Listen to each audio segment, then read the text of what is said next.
Okay, I just rotated my camera so it's in the proper orientation when I begin this. And I was... Oh, I don't know. It's always an interesting debate in my head how much I disclose in these videos. I'm just like, how do I like... But that's the fun of it, you know, is it's like playing with that line, like finding the line and playing with it. Like, how much do I disclose, you know? You get to figure that out. Excuse me. You never have full disclosure because I don't fucking know you. You're some guy on the internet, probably. Or an alien. Maybe you're an alien, you know? Like, whoa. I just hooked this up to my car in a really... No, you can't hook this up to my car in a really interesting way. It's just kind of sitting on the window in a slight variation of the way it was already arranged. It's quite cool.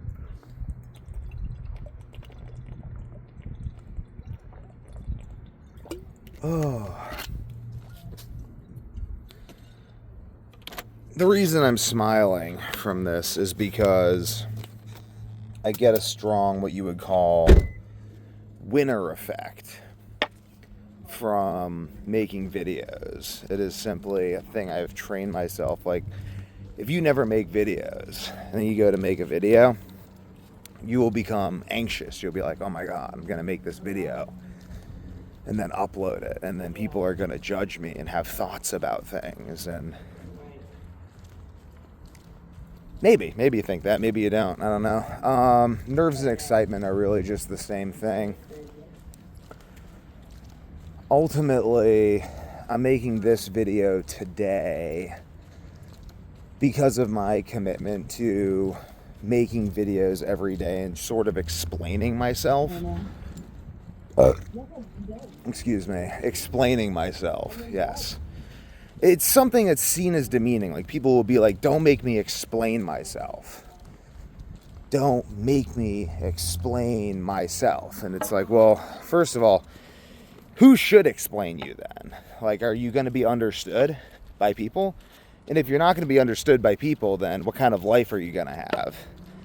And if you are going to be understood by people, then how are you going to be understood by people? Like, are you going to explain yourself to them? Are they just going to, like, psychically understand you in some magical fairy universe where people can just read each other's thoughts perfectly? I mean, that sounds pretty cool, and I think the 60s tried that with LSD, but I don't think it was really successful. Like, I don't see tons of super successful hippie communes from the 60s around where they operate with LSD-based telepathy, but I do see a lot of people running successful businesses on the internet that are based in clear communication of ideas through YouTube. And there's I got a lot of ideas. Like the World Domination series, the archery videos, those are just some ideas. The quote of the day videos are just some other ideas. They're just touch points. The World Domination longer video series is another series of ideas. I have my ideas on Nietzsche. I've got my ideas on the nature of the structure of space-time and the nature of eternity and human consciousness, and how quantum superpositions can be reconciled with really broad theoretical physics. Like, specifically, how do we reconcile quantum improbability with string theory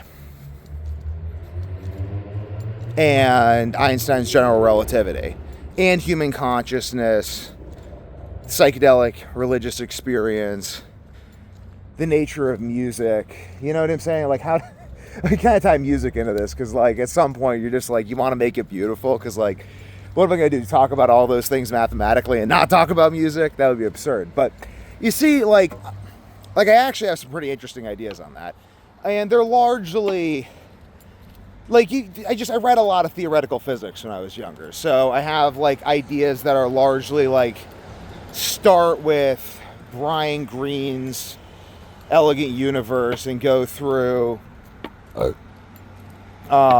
like Roger Penrose, The Road to Reality. There's some books, so there's just like that, but so So I got a lot of ideas. The point is I'm not going to run out of ideas. I have a lot of those ideas. Got a lot of ideas on supplements. Got a lot of ideas on health and medicine. And I am currently writing a book on that, the God Engine. That's going to be... I'll talk a little bit about that because I got to work on that more. I've already got it outlined. I'm doing it as a response to the latest edition of the 12 Hallmarks of Aging. And basically saying, hey, if we think that aging is a primary contributing factor to all these diseases, including fatal insomnia, anti-NMDA receptor encephalopathy, Morvan syndrome, autoimmunity, all these different things, if aging is a general risk factor for these conditions, then the fact that aging is a general risk factor for these conditions means that we can identify the underlying preconditions to the emergence of these conditions, regardless of genetics, through the exploration of the mechanisms of aging. So I just started with what's the most sophisticated understanding of aging. And just going from there. I'm pretty happy with it. I like it. I think it's pretty good. I get to argue for immortality while also... Are you live streaming, sir? No, I'm making a video. Can I be in it? Wait, sure. You want to say hi? Hey guys, welcome to the Tuscan Village. I'm here with my friends. They're lit as hell. I'm here with my boy right here. He's lit. Do you know my name? We're going to freaking... Where are we going? I'm Devin Young. What's your name? Devin Young. I'm Hermes. Hermes? Parmes. Parmes. Hell yeah. How do you spell that? Parmis. Parmis. I'm an industrialist. Hell let's yeah. just say. Fuck yeah. Nux, bro. But I make a lot of YouTube videos. Hell so yeah. right now I'm talking about the 12 Hallmarks of Aging, which is the most sophisticated paper on aging to date. Okay. What are your thoughts on aging? I actually think, based purely on the 12 Hallmarks of Aging, that people could live forever. Well, I don't know if they can, age. actually. I don't want to age. Don't want to age. I want to be young, wild, and free. So help me get drunk. Hey, music reference. Okay. See? But honestly, I don't want to get older. I want to be young, dumb, wild, and free. I think you're going to have to not be dumb if you want to be young forever. I think that dumbness has to, you got to pick one, you know? For sure. Just in the song, song reference. No, I feel you. I definitely understand What's that. with the bow and arrow, though? I'm confused. The bow and arrow? Well, So I actually have a bow and arrow in my car, though. It's really funny you say, this is just my hiking stick, but I do have a bow and arrow in my car. Oh, that's awesome. But, okay. yeah. Well, so. I love that. Okay. Yeah, I don't want to age because that would suck, but I'm going to my friends, so it's good to meet you. Hey, take care. So, hey, that was interesting. So I'm happy with the 12 Hallmarks of Aging. And you see, it's a useful touch point. You want to convince people they have to be more intelligent in order to make more intelligent decisions. I'm look, I think we could live forever. It just, whatever. It's interesting. It's kind of funny. Just kind of for vibes. That's one of the reasons I like to make videos every day, because I'm spreading vibes. She gets to, have her thing. I get to spread vibes. It's just interesting. I think that ultimately in a post-COVID-19 world, we need to be very conscious of the vibes we're spreading, because ultimately our vibes can shut down everything. That's very important. It's ultimately, if you're a young man watching this, I know a lot of my viewership is young men. Fairly attractive woman comes up and just says hi to me. Why? Because I'm doing my thing. It's just really that simple. I'm married, though. I'm not. But it's just, it's all it is, just vibes. Just walking around giving off good vibes.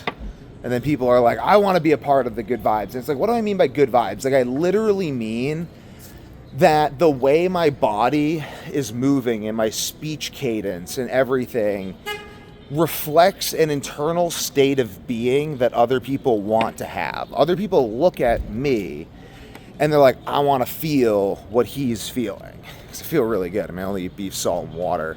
I have for like 3 years. I just drink tons of green tea all the time and spring water and walk barefoot and meditate. And like, yeah, I mean, I probably should feel really good all the time, very clear-headed. So anyway, I want to really increase the scale of the video production. And not only have I, so recently, I'll talk about this. I'll kind of use this to talk out loud about a lot of ideas that I'm developing, because it's more brain function time, and that's very useful. But the additional brain function is I'm just thinking about something else.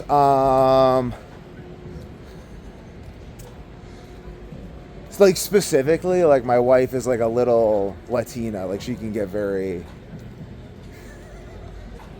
like if like women come up to me in public, she's always like, I'm like just thinking like, it's just kind of like, I don't know, funny. Like she watches my videos, she'll be like, why is this woman come up to me? But like she's not really serious.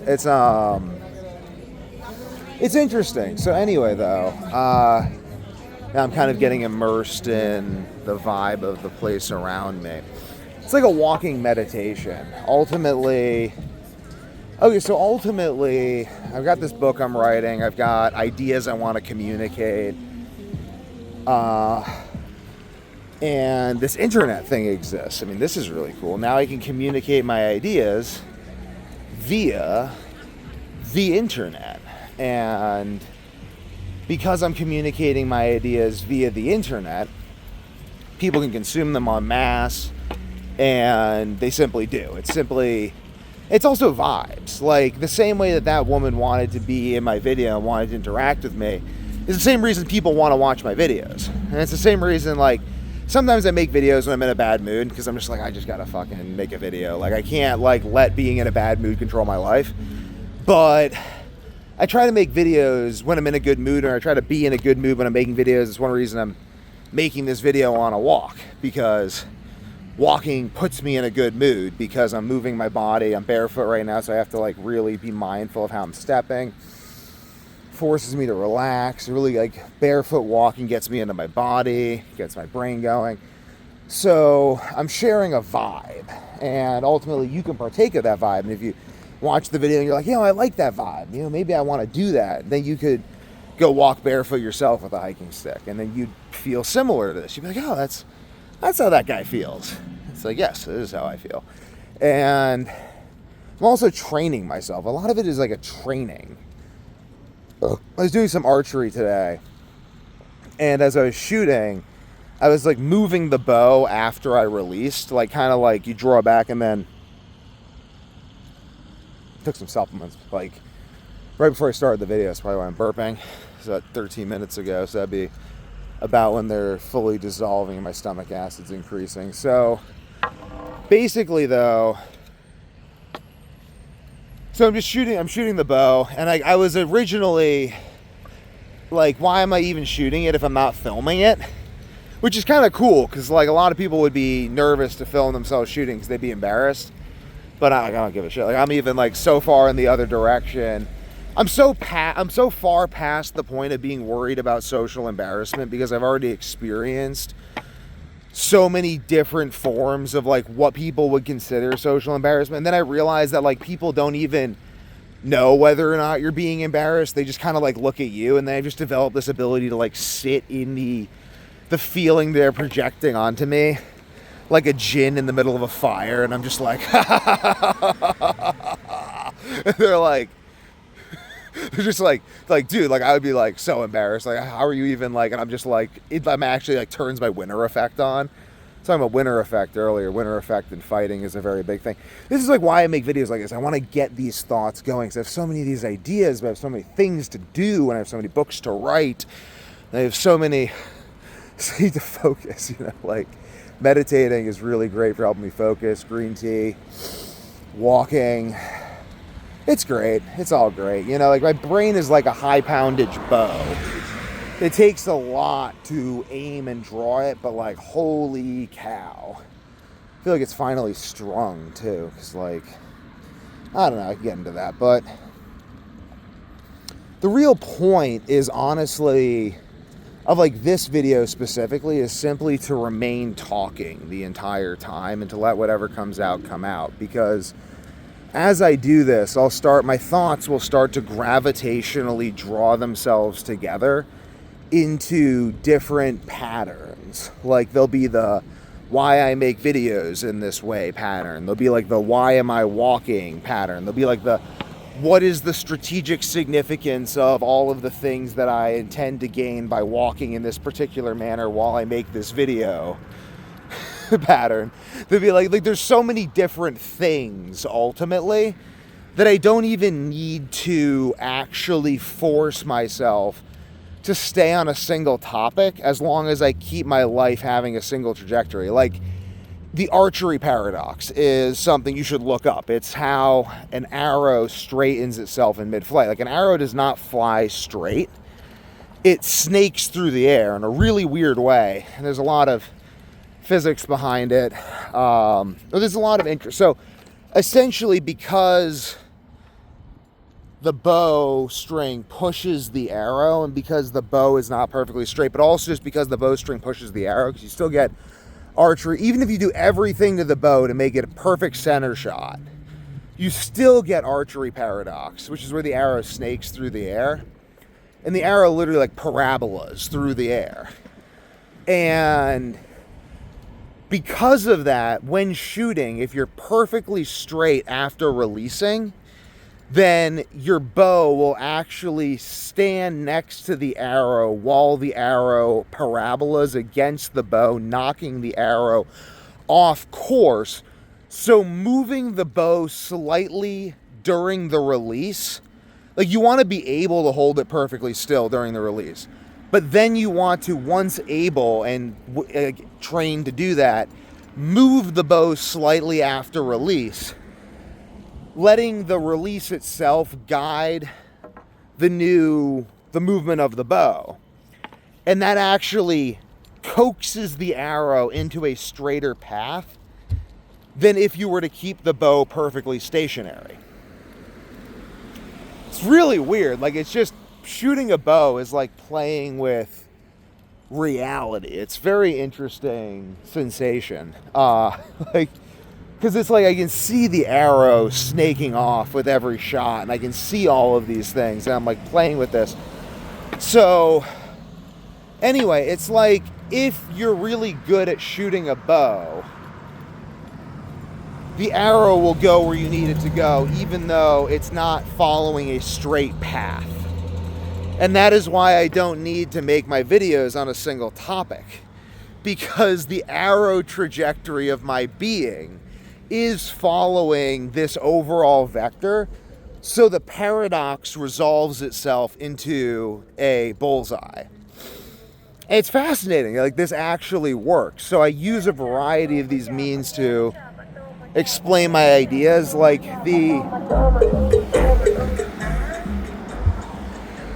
it's not even good music! But anyway, so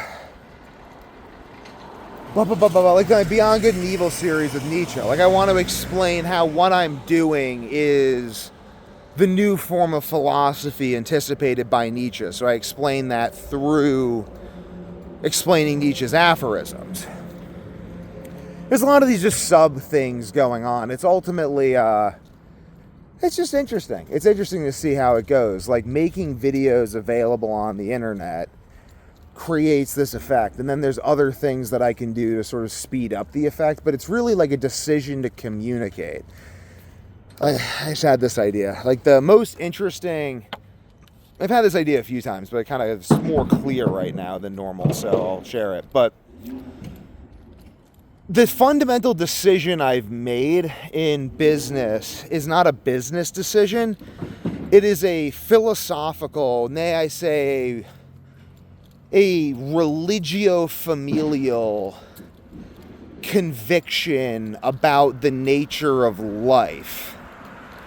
And that has governed my understanding of how I must be in business. Like, I ultimately understand the role that I play in this thing. It's like the magnet fishing guy. Like, you want to let the magnet fishing guy magnet fish, because otherwise there's going to be some disturbing stuff down there and no one's going to know about it, and there might be a point where they probably should have known about it. And wow, like, that's a thing. So in some way, like why does the magnet fishing guy do what he does? Well, he does what he does because he's serving this role, like this exploratory role. And I have this exploratory nature myself. And that's actually something I could talk a lot about on YouTube. This is a new idea I haven't had before.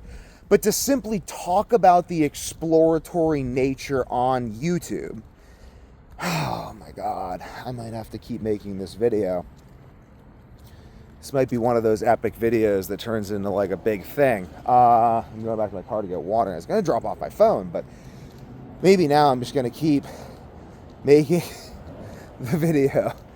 But basically, probably take some more sleep minerals and salt. A little theobromine, theanine, caffeine blend. That would be, and I'll keep walking. Gotta like pee too. Like, it's just like imagine it's like setting up the tripod so it's like you only see my head and I'm just peeing. It's like I'm like talking as I'm peeing. I mean, I do that with my friends, but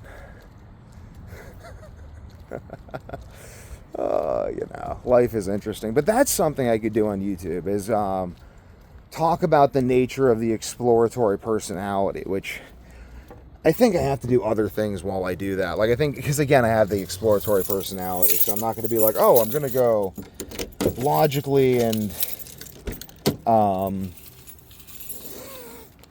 linearly document this one personality type called the creative personality type, because then I wouldn't be manifesting the creative personality type, because that's not how the creative personality type works. I'm not doing, or, well, it's like the guy. I am gonna be in this parking lot. I'm trying to set the car doors so there's just the guy standing there. Okay, he's leaving. Okay, I am gonna pee in the parking lot, but it's an abandoned parking lot now because he left, and he can't see my penis. So that would be indecent exposure, which is a crime. And now I'm wondering if YouTube is going to restrict my video because I said the word penis. Maybe it didn't pick up the first one, but it picked up the second one, and now it's going to. These things are possible. So, anyway, I mean, documenting the exploratory personality type is definitely a thing I could do on YouTube, but I've been thinking about this. And one thing is, like, my cousin started making YouTube videos recently. She's actually, no, not YouTube videos, TikTok videos. She's actually doing a good job. Like, I'm actually, Jill, if you're watching this, right on, keep it up. But it's probably gonna, I don't know what your journey's actually gonna look like. Good luck, you're doing a great job, keep killing it. I'm really impressed with your rate of production and the fact that you've been able to sustain it so far. And, I don't know. Here's to both of us keeping up our rate of production and sustaining it, because that's always a challenge, you know. But but anyways, I was like looking at her videos and I was thinking, I'm like, these are like she's kind of making videos similarly to how I was making videos, or how I was making like shorts. And I make other forms of videos, but I was making a lot of shorts basically, and I'm looking at her making these videos. And she's like killing it on TikTok, but she's not on YouTube or Rumble or anything. I'm very competitive, so like I'm always competing with people, but I want them to beat me. and then I want to beat them, and then I want them to beat me, and then I want to beat them. Like, I want to just keep getting better, you know? And I actually do, and like most people just think that like I'm full of it, and they're like, no, you just want to win. So that's why I have to just beat everyone and then help them. So they know I'm telling the truth. It's sad, but whatever.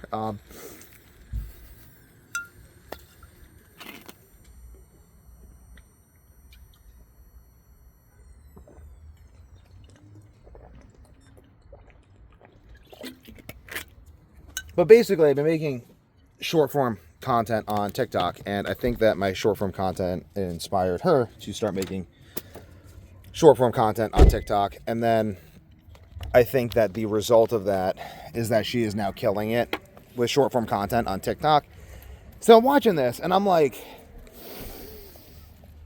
happy for her, but I'm also like, I don't know. Like, I'm like, you know, like the reason that she's killing me on TikTok is because I'm not playing to my strengths here. Like, okay, I went and explored TikTok, started doing pretty well on TikTok. My cousin starts doing TikTok. She also had her account long, but like, no excuses. Like, she just killed me on TikTok. And I'm like,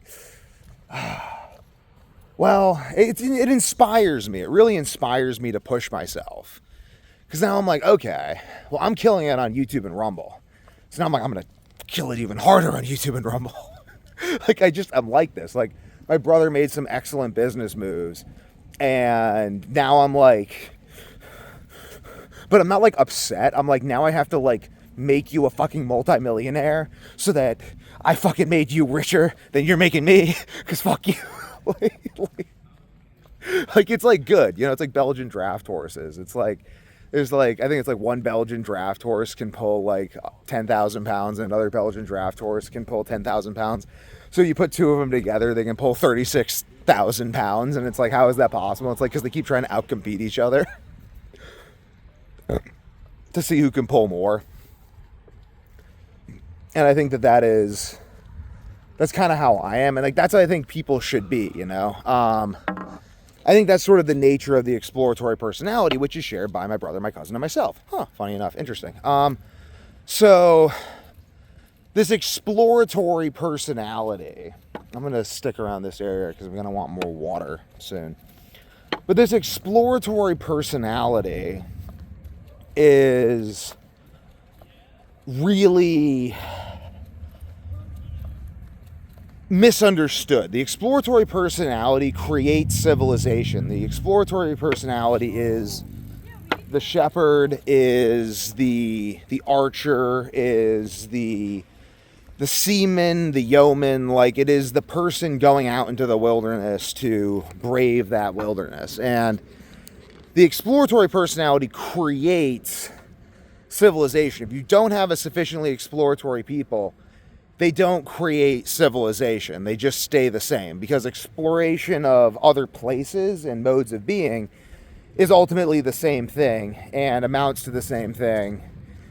Because in order to explore other places, you have to adopt other modes of being. And in order to adopt other modes of being, you have to at least learn to see the place you're in differently, which you probably have to learn to do by going to other places. So that's how that works. And then the exploratory personality is followed by slightly less exploratory personalities and less exploratory personalities until, like me, like, I'm not going to be the first guy to go cliff diving. Most of the time, like, I have been once one day, but there was another guy who said he did the thing earlier, and like, I checked it out, and that was like, you know, like, I'm probably not going to be the first person to jump off of a certain cliff area, ever. But I'm going to be one of the first people to do it. So that's my level of risk tolerance. Like, there's other people who are more risk tolerant than me are suicidal, and people who are less risk tolerant than me are boring. You know, it's like everyone more risk tolerant than me is insane, and everyone less risk tolerant than me is boring. And that's how risk tolerance works. But I guess there's probably thresholds and spectrums, and there's people who can deal with more variety or variation in risk tolerance level than other people. So, but anyway, though, so you have the exploratory personality builds And this is why I think World War III has already begun, ultimately, with like Ukraine. Like I could keep talking about the exploratory personality, but I'm just going to bring it all back around to from the war in Ukraine, because the war in Ukraine is really currently like drone dogfighting. Like this is currently the test ground for new warfare. Like Ukraine, I said the war in Ukraine is like Gaza, not really. Gaza, like they might be testing out bioweapons and stuff. I don't know. This is fucked up. But like this is the way things are too. So it's like, you know, like I'm like a pacifist, and like my problem is that like I like initially like let people push me too far, and then I realized as like a young kid that like, you have to like beat the bully up really hard. And like, but like before that, like I'm like the guy who's like, no, like I don't want to fight you, and then you just keep fighting me, and then I'm like, oh, like no, I actually have to like hurt you, and then once I realize I have to hurt you, then I seriously hurt you, because I'm like upset that you made me have to realize that, because like the whole time I just wanted to like be kind, because I have loving, well-adjusted parents, and then when people fuck with me, I'm like, oh god, I guess I just have to do this. So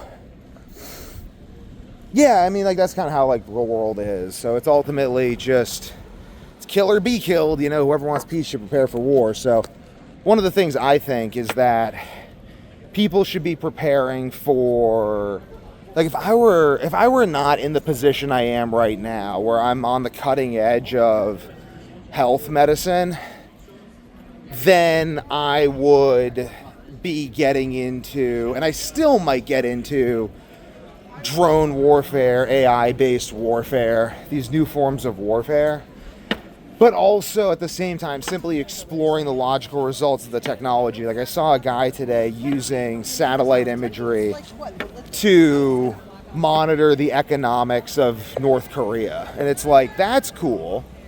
That's really cool. Like, that gives you a lot of power. And it's like, why this obsession with power? It's just, I don't know. I just want to be like the coolest boy with the biggest stick, you know, with the coolest stick. Not the biggest stick, but the coolest one.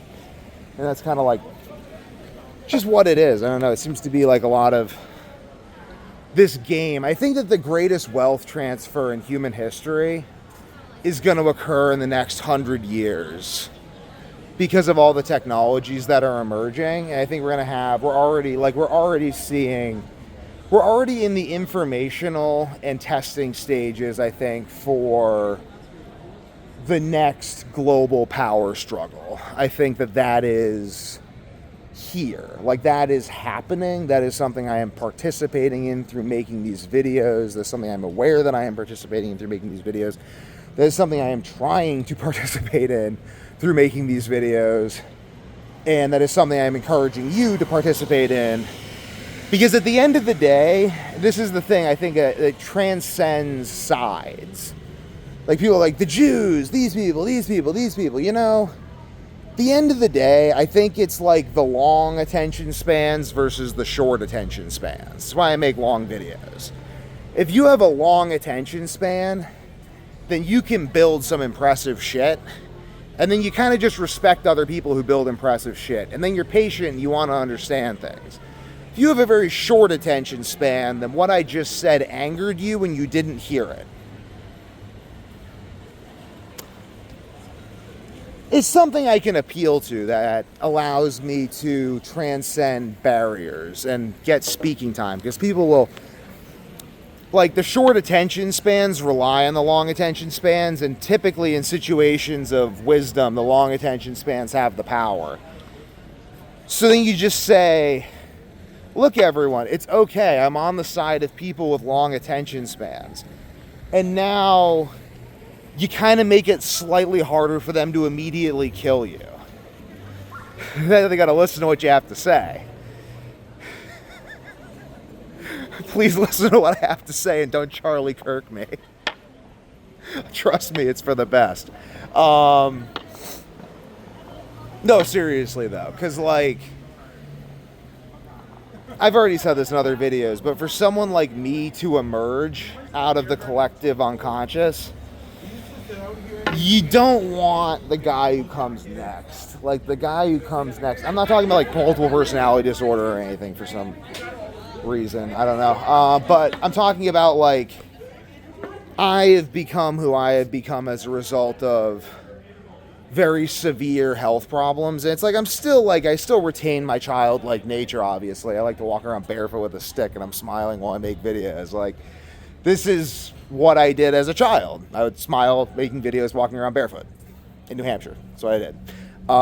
Did other things too, but that was one of my favorite activities to do. So I still retain that childlike glee, but at the same time, it has been funneled, and my winner effect has been shaped through these systems that have to deal with failure points around health.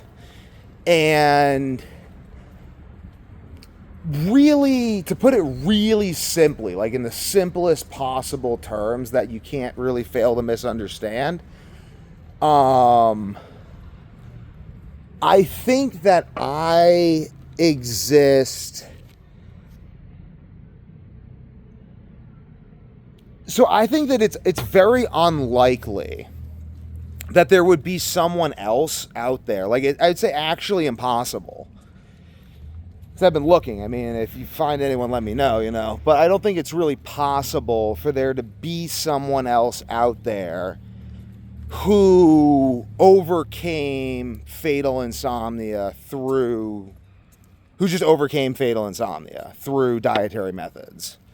I don't think that there is. Or I'll just call it Devon's disease, because I don't want them to have it flagged, or they'll already flag the video, but then they'll whatever, do other videos, and they'll just go viral on Rumble and then serve as documentation of the censorship process and how even despite censorship, information will still dissipate through systems faster than water through a sieve. Because if you couldn't censor books, what the fuck makes you think you're going to be able to censor bits and bytes? Good luck, Charlie. Never even seen that show. I think my sister used to watch it. Got itchy eye. But basically, back to the exploratory personality. The exploratory personality is like a vector. The exploratory, and this actually I think ties in. The exploratory personality is like a vector.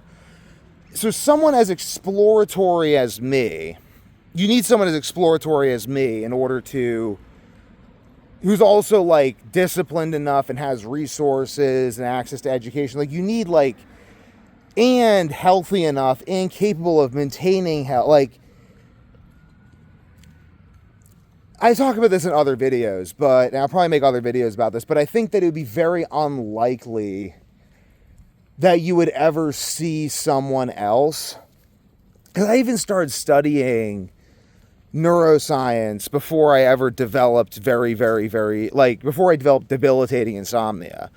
And you could say maybe that I realized I had to study it because I already had like sleep issues or something. Like, I don't really know, but the point is, it's very unlikely that someone would have the set of symptoms that I had and survive, simply because of the fact the information's now being suppressed. Well, that's a whole other story. I have other videos on that too. Well, it's the suppression of the information. Like, the fact the information's being suppressed right now is why I say this. Because also, if they weren't suppressing information, they would have killed Charlie Kirk. So, fundamentally, you're creating a scenario where, like, if I die, like, I'm the coal mine canary for this disease. Like, I'm the last guy. Like, I'm the only person who's walked past that alley and lived. And I've actually been down that alley like 3 times. And I can tell you why no one else has come back. And fundamentally, it's the same alley that Creutzfeldt-Jacobs disease and these other diseases that are supposedly incurable genetic disorders with prions that for some reason will lay dormant for like decades. Why is that person beeping at me? Maybe it was an accident. Which doesn't make any sense if it's genetic, because your genes don't change, unless they do, in which case calling diseases genetic doesn't make sense, because we should be studying the conditions under which genes change. But for some reason we're not, and I think it has to do with fiat currency. But like, I think what happens next, essentially, like I'm the guy who's trying to explain this, and it's basically killed me. Like, I literally have nothing else. Like, this might sound crazy egotistical, but I think that I've got like the willpower of Alexander the Great, and this YouTube channel is the fruit of my labor. Go through it and see if you agree with me. That's all I'll say. No one else is going to be able to do what I've done. Like, they're not going to be able to articulate how to prevent people from dying. So what comes next, I think, is like the Black Death that everyone will have brought on themselves, and some form of sycophantic tyrant, the likes of which the world has never seen, who uses the reaction to that to declare democracies and republics immoral and seize absolute power for 1,000 years or something. Truly, truly, truly, because I'm not actually trying to do that, though I think I am capable of it. I do think that I have the capability of, like, becoming Napoleon, but I don't think I don't really want to. Like, I wasn't put through those life experiences. I want to become the Napoleon of being healthy because I was put through. God dang, my eyes are freaking itchy. It's like this pollen. So I want to be the Napoleon of being healthy. That's why I want to win the ADCC and walk around barefoot and make other people healthy. And it's like that's me. You know what I'm saying? It's like, this is the part of the like, I am the part of the collective unconscious that still believes the situation can be saved.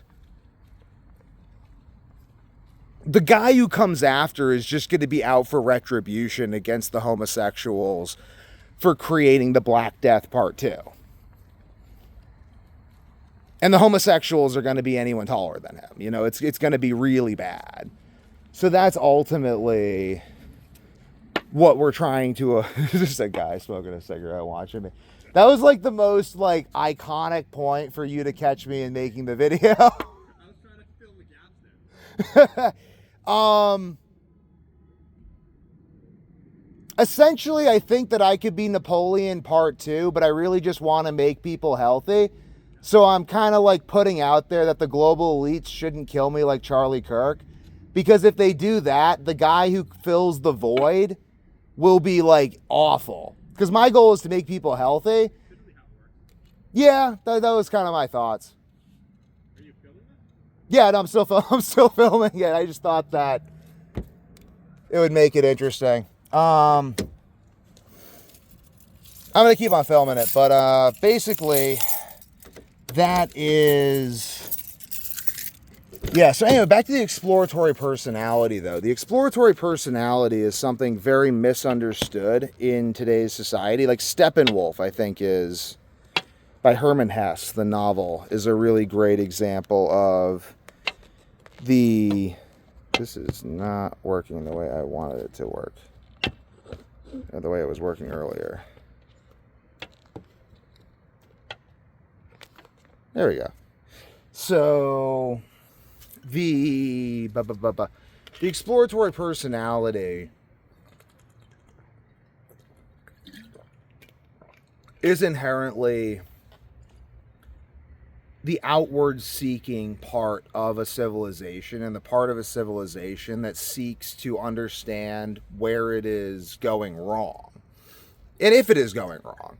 So that's kind of where it's disruptive, but it's also the only thing that creates anything, because ultimately civilization itself is a disruption of what would be going on if we didn't put in all this effort into making civilization. So to the outside world, the exploratory personality looks like someone expending a bunch of energy to be disruptive. But in practice, the exploratory personality is also the only thing that keeps everything running. And I think that this deserves a whole series of videos. but I think it's fundamentally why Moses beat the priests of Egypt. Because Moses was a shepherd. Mighty in word and deed, educated in all, learned in all the ways of the Egyptians. But then he was also the exploratory personality. He was also willing to go out into the wilderness and see the world. And I think that pattern, like that pattern itself, is something that our civilization doesn't really cope with well, because we're very inclined to see behaviors as unsafe, like 6 feet, social distancing.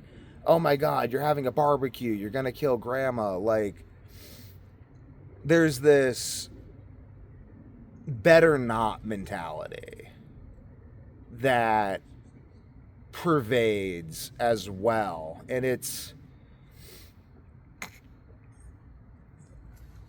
just incumbent upon civilization to learn how to deal with this. And I think that one of the problems with abortion is that the people, like, let's say, like, there's evolutionary strategies, and I'm not arguing for any particular vision of evolution, but let's just say, for the sake of argument, because I think that evolution itself is unsatisfactory to explain everything, but let's say, for the sake of argument, that we're going to use an evolutionary framework to look at strategies for survival and procreation. So the guy's no longer there. So if my strategy is high risk, like, let's say there's strategies that consistently yield benefit across 1 to 2 generations. And then there's strategies that yield benefit over 5 generations. And there's you know what I'm saying? There's just different strategies genes use to survive. And now let's say that a lot of those strategies, like, someone might be in a bad situation. Like, let's say that, I don't even know what, but they use a low percentage strategy, a high risk strategy to get out of that. And then they end up being in poverty or something. And then they have an abortion because they get pregnant in poverty. And essentially, the fact that abortion is an option means that people who take higher risk strategies are just going to die at a disproportionately higher rate than they would have otherwise. So that means that we're cutting off an aspect of the feedback loop into society, which lets us know how things are going. It's like, I think that we as a society are much blinder to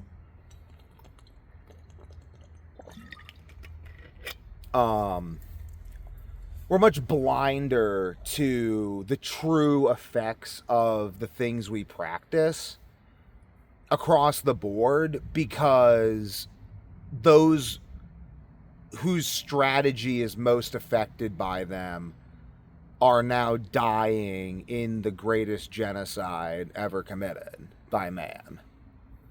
So it's really genocide against high risk tolerance people.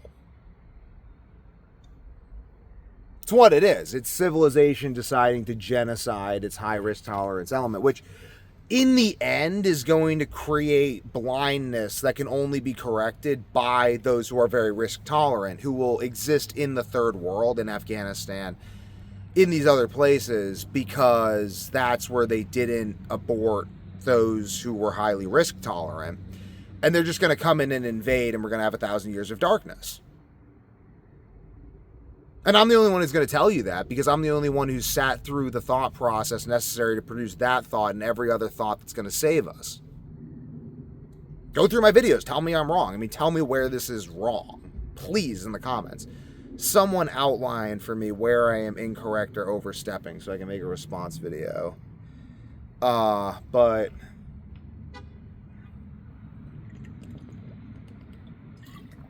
that's an interesting ending point to the video.